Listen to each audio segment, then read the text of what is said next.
So welcome to the 7th lecture of backend series of Node.js and I hope आपने जिस motivation के साथ पिछले लेक्चर को देखा उसी सेम मोटिवेशन के साथ आप इस लेक्चर को भी कंप्लीट करेंगे. So let's begin.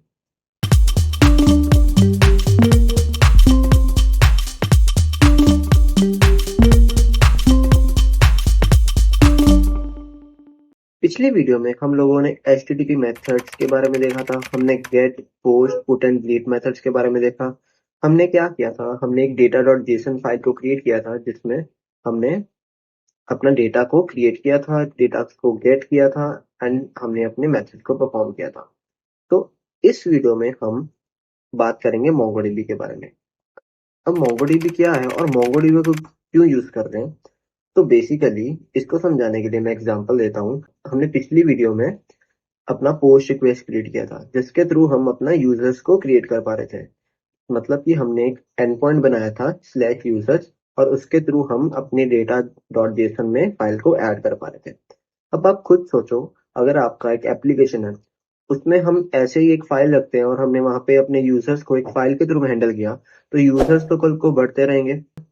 तो एक फाइल के थ्रू हम यूजर्स को हैंडल नहीं कर सकते. मतलब करना पॉसिबल है, लेकिन जिस हिसाब से यूजर्स बढ़ते रहेंगे तो उसी हिसाब से अपने फाइल का साइज भी बढ़ता रहेगा और ये फाइल अपने सर्वर पे पड़ा होगा तो सर्वर पर लोड भी इंक्रीज होता जाएगा. तो इसीलिए हम यूज करते हैं डेटाबेस, जो कि हम यूज करेंगे MongoDB. ओके, तो MongoDB को थोड़ा स्टार्ट करने से पहले मैं वेबसाइट पे लेके जाता हूँ ताकि आपको ये अच्छे से क्लियर हो जाए. मैं MongoDB सर्च करता हूँ. फिर नॉर्मल यहाँ पे आप साइन इन पे क्लिक करना एंड यहाँ पे ये MongoDB का UI ओपन हो गया. ओके, तो मैंने कुछ प्रोजेक्ट्स क्रिएट कर रखे हैं तो इसीलिए डायरेक्टली ये ओपन हो गया, लेकिन आप लोगों का थोड़ा UI अलग होगा. तो बेसिकली आपको क्या करना है, यहाँ पे एक नया प्रोजेक्ट क्रिएट करना है. तो मैं क्या करता हूँ, यहाँ पे एक न्यू प्रोजेक्ट इनिशियलाइज करता हूँ. तो बेसिकली आपको, आप अगर न्यू यूजर रहेंगे MongoDB में तो आपको ऐसा UI कुछ दिखेगा. तो यहाँ पे कुछ नहीं, हम एक Node.js क्लास लिख लेते हैं एंड यहाँ पे नेक्स्ट करते हैं. यहाँ पे आप किसी को भी एक्सेस दे सकते हो, वो होता है. तो कुछ नहीं, यहाँ पे क्रिएट प्रोजेक्ट करते हैं. तो यहाँ पे हमारा प्रोजेक्ट क्रिएट हो गया. ओके, तो बेसिकली हमें MongoDB में अपने क्लस्टर्स क्रिएट करना पड़ता है. तो यहाँ पे आपको क्रिएट का ऑप्शन दिखेगा. तो क्लस्टर क्या होता है, क्लस्टर एक तरह से एक स्टोरेज प्रोवाइडेड होता है MongoDB की तरफ से. तो अभी के लिए हम फ्री यूज कर लेते हैं एंड यहाँ पे आप अपने क्लस्टर को कुछ भी नेम दे सकते हो. जैसे हम दे देते हैं test1 एंड इसके बाद प्रोवाइडर आप कुछ भी चूज कर सकते हो. Basically AWS default value AWS है और मैं AWS ही रहने देता हूँ. रीजन मुंबई रखना एंड उसके बाद यहाँ पे क्रिएट डिप्लॉयमेंट. तो अब क्या होएगा, ये MongoDB में हमारे लिए क्लस्टर रेडी हो जाएगा. तो बेसिकली ये आप यूजर नेम एंड पासवर्ड इसको कॉपी करके रख लेना, क्योंकि हम इसके ही थ्रू अपने Node.js में MongoDB को कनेक्ट करेंगे. ओके, तो मैं इसको कॉपी करके रख लेता हूँ एंड यहाँ पे यूजर नेम भी कॉपी करके रख लेता हूँ एंड यहाँ पे क्रिएट डेटाबेस यूजर एंड यहाँ पे चूज कनेक्शन. ओके, एंड ये आपको बेसिकली कोड प्रोवाइड कर देगा. अगर आप यहाँ पे MongoDB फॉर VS कोड करते हो तो आपको बेसिकली एक कनेक्शन स्ट्रिंग प्रोवाइड कर देगा. तो यहाँ पे डन कर देते हैं एक बार के लिए और आपने देखा यहाँ पे your cluster is being created. कुछ टाइम लगेगा और इसके बाद हमारा एक क्लस्टर रेडी हो जाएगा. तो बेसिकली आपको कुछ टाइम के बाद आपको ऐसा कुछ दिखने लग जाएगा. तो नॉर्मली आपको क्या क्लिक करना है, आपको यहाँ पे क्लस्टर्स पे जाना है एंड यहाँ पे हम ब्राउज कलेक्शन करेंगे. अभी हमने कुछ कलेक्शन क्रिएट नहीं किया है. कलेक्शन में बताऊंगा क्या होता है, बिल्कुल भी कंफ्यूज नहीं होना. तो अभी के लिए हमें बिल्कुल खाली डेटा दिख रहा है. ठीक है, तो सबसे पहले हम ओवरव्यू पे फिर से जाते हैं एंड यहाँ पे आपको कनेक्ट करने का ऑप्शन दिखेगा. तो बेसिकली इसको कनेक्ट पे क्लिक करके हम इसका कनेक्शन स्ट्रिंग कॉपी कर लेते हैं. तो यहाँ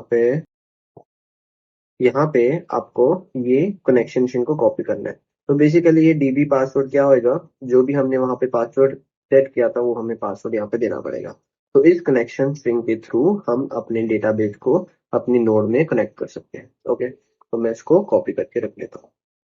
ओके, तो अब हम चलते हैं वीएस को विंडो पे। ठीक है, तो यहाँ पे एक मैं फाइल क्रिएट करता हूँ जिसका नाम रखता हूँ db.js एंड यहाँ पे इस फाइल में हम MongoDB को कनेक्ट करेंगे। ओके, तो MongoDB को कनेक्ट करने के लिए हम Mongoose पैकेज का यूज करेंगे। ठीक है, तो पैकेज है तो हमें सबसे पहले इसको इंस्टॉल करना है, तो मैं यहाँ पे इसको इंस्टॉल कर लेता हूँ npm i mongoose। ओके, तो Mongoose एक्चुअली में क्या करता है, Mongoose कनेक्शन स्ट्रिंग के थ्रू हमारे डेटाबेस को Node.js में कनेक्ट करता है। ओके, तो यहाँ पे मैं Mongoose लिखता हूँ इक्वल्स टू रिक्वायर, जिस तरह से हमने बाकी मॉड्यूल्स को इंपोर्ट किया था वैसे ही सेम ऐसे करेंगे। एंड यहाँ पे एक मैं फंक्शन क्रिएट करता हूँ कॉन्स db, एक एरो फंक्शन क्रिएट करता हूँ। ओके, एंड यहाँ पे mongoose डॉट कनेक्ट,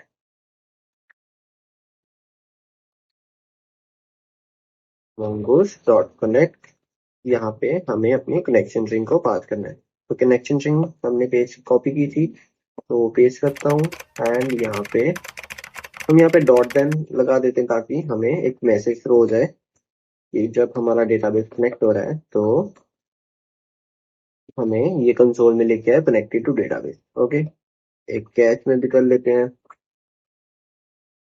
तो बेसिकली जावास्क्रिप्ट का सिंटैक्स है नॉर्मल।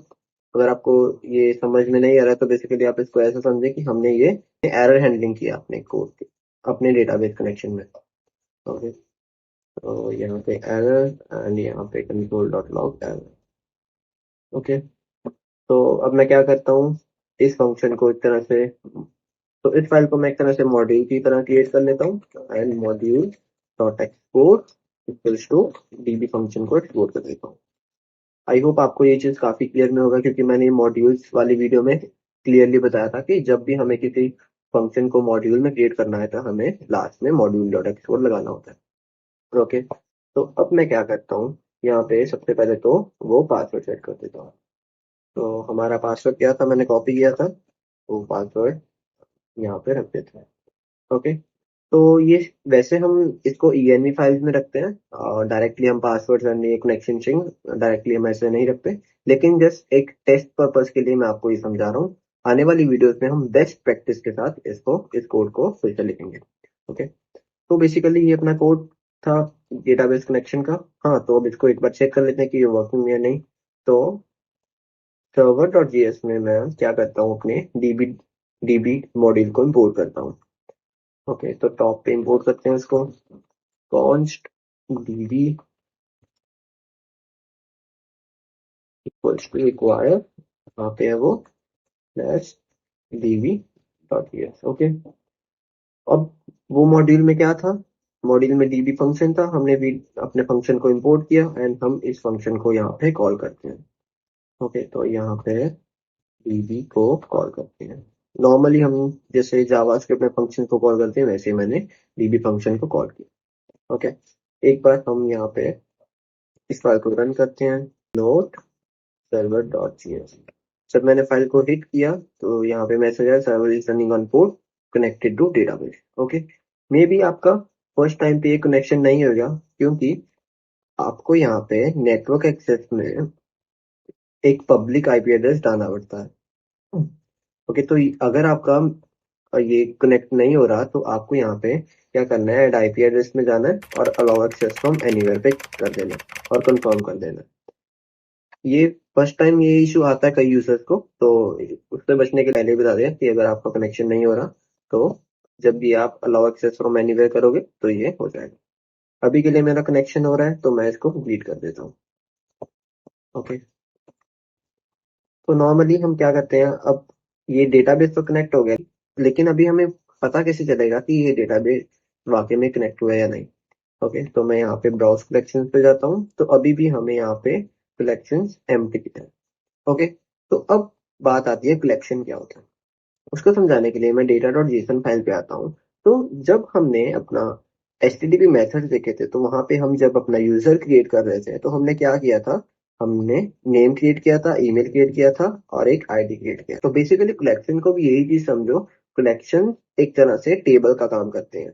जैसे हम टेबल में हेडिंग देते हैं आईडी, नेम एंड ईमेल, तो सेम चीज हमें कलेक्शन एक क्रिएट करनी पड़ती है कि हम किस टाइप का डेटा स्टोर करेंगे। ओके, तो मान लो हमने यूजर्स कलेक्शन बनाना है, मतलब हम यूजर्स का डेटा स्टोर करने जा रहे हैं, तो उसमें क्या क्या फील्ड पॉसिबल हो सकती है, जैसे आईडी हो सकती है, नेम हो सकती है, ईमेल हो सकती है। तो उसी को हम क्रिएट करेंगे अपने स्कीमा के थ्रू। ओके, अभी आपको मे बी कुछ समझ में नहीं आया होगा, लेकिन इस वीडियो के एंड तक कलेक्शन और स्कीमा के बारे में काफी कुछ क्लियर हो जाएगा। ओके, तो स्कीमा बेसिकली हम क्रिएट करने के लिए एक अलग से फाइल क्रिएट करते हैं। तो यहाँ पे मैं देता हूँ यूजर डॉट जेएस। ओके, अब स्कीमा को क्रिएट करने के लिए सेम चीज हम मोंगोस का यूज करेंगे। Const mongoose equals to require mongoose. Okay, and इसके बाद स्कीमा का लॉजिक लिखते हैं। तो यहाँ पे लिखते हैं कॉन्स्ट यूजर को एक फंक्शन क्रिएट करते हैं equals to mongoose dot schema and. Okay, तो सबसे पहले हम नेम लिखते हैं एंड उसका क्या टाइप रहेगा वो डिफाइन कर देते हैं, स्ट्रिंग रहेगा एंड इसकी क्या डिफॉल्ट वैल्यू होगी। तो बेसिकली ये डिफरेंट पैरामीटर्स होते हैं। तो अब ये चीज क्या मैंने याद की है? नहीं, बिल्कुल आपको बिल्कुल भी ये याद नहीं करना। आपको एक्सपीरियंस के साथ साथ ये चीजें अपने आप ही याद होती रहेंगी। ठीक है, ये आपको अपनी ऑफिशियल साइट पे मिल भी जाएगा। तो मैं दिखा भी देता हूँ, अगर आप यहाँ पे सर्च करते हो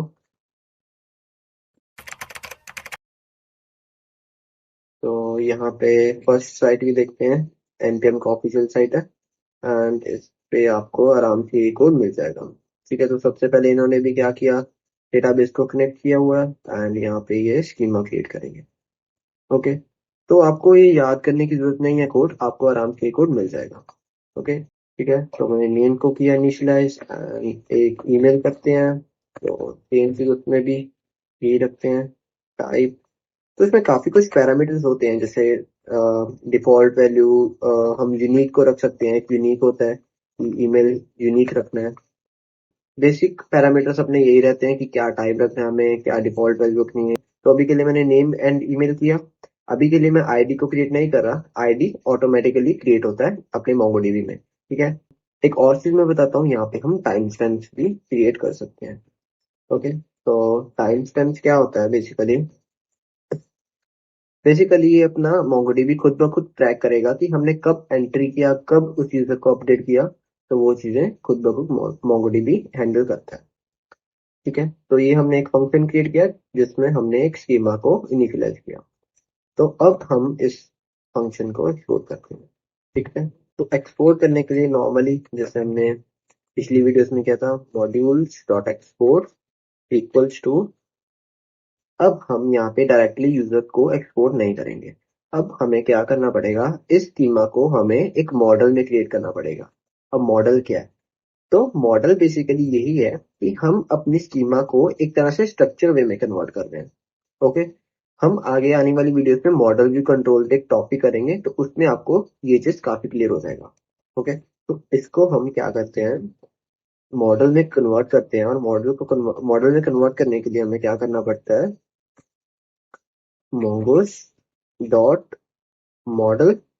अब हमें उस स्ट्रक्चर का क्या नेम रखना है, तो हम रखेंगे यूजर। ओके, एंड हम अपने फंक्शन को यहाँ पे पास करेंगे। ठीक है, तो अब हम चलते हैं अपने सर्वर डॉट पीएल पे। यहाँ पे हम क्या करते हैं, जो हमने पोस्ट रिक्वेस्ट क्रिएट किया था हम उसी को डुप्लीकेट करेंगे।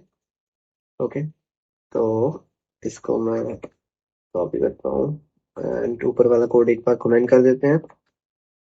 ठीक है, तो यहाँ पे सेम चीज हम नेम एंड ईमेल बॉडी से उठा रहे थे। ओके, हम अपनी फाइल वाला मेथड हटा देते हैं, एक बार इसको सब हटाते हैं एंड यहाँ पे हम क्या करते हैं, अपने डेटाबेस में ऐड करते हैं। तो डेटाबेस में ऐड करने के लिए हमें इस यूजर स्कीमास का यूज करना पड़ेगा। ओके, तो सर्वर डॉट जेएस में मैं क्या लिखूंगा, let data equals to await.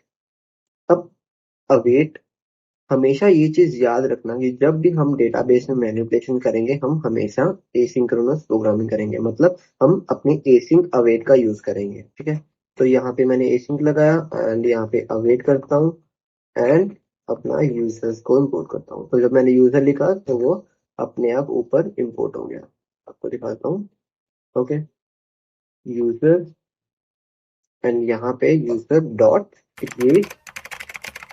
अब हमें क्या क्रिएट करना है, नेम। इसमें कौन सी वैल्यू रखेंगे, जो हमारी बॉडी से वैल्यू आ रही है। ओके, तो नेम एंड ईमेल फील्ड में क्या ऐड करेंगे, ईमेल। तो बेसिकली ये क्या चीज है, हमारा ये नेम अपने स्कीमा के नेम को डिस्क्राइब कर रहा है एंड ये ईमेल हमारा स्कीमा के ईमेल को डिस्क्राइब कर रहा है। ओके, लेकिन ये नेम हमारा बॉडी वाला जो हमने वेरिएबल क्रिएट किया वो उसको डिस्क्राइब कर रहा है। ओके, तो बेसिकली हमने क्रिएट किया एंड हम अपने रिस्पॉन्स में अपना डेटा भी भेज सकते हैं, डेटा। ठीक है, तो मैं क्या करता हूँ, इसको फिर से बंद करता हूँ एंड रीसेट करता हूँ एंड यहाँ पे सब कुछ सही है। Server is running on port and connected to database and अब हम चलते हैं पोस्टमैन। पोस्टमैन पे हम रिक्वेस्ट क्रिएट करते हैं। ओके, यहाँ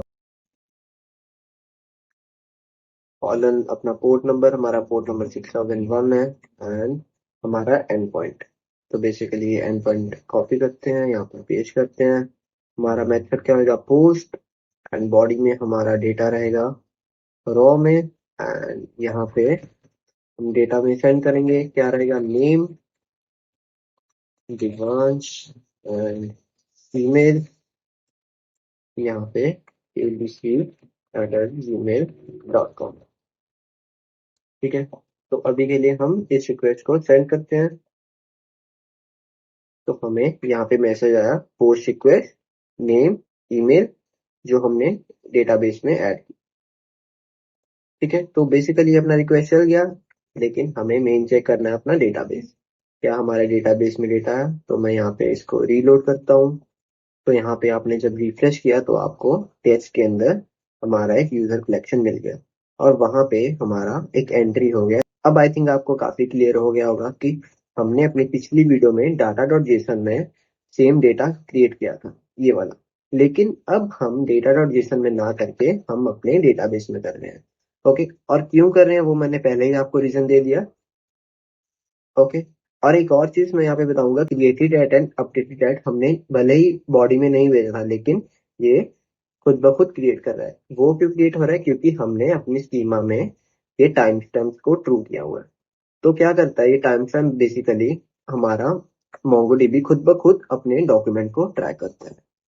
अब डॉक्यूमेंट क्या होता है, तो यही है अपना एक डॉक्यूमेंट।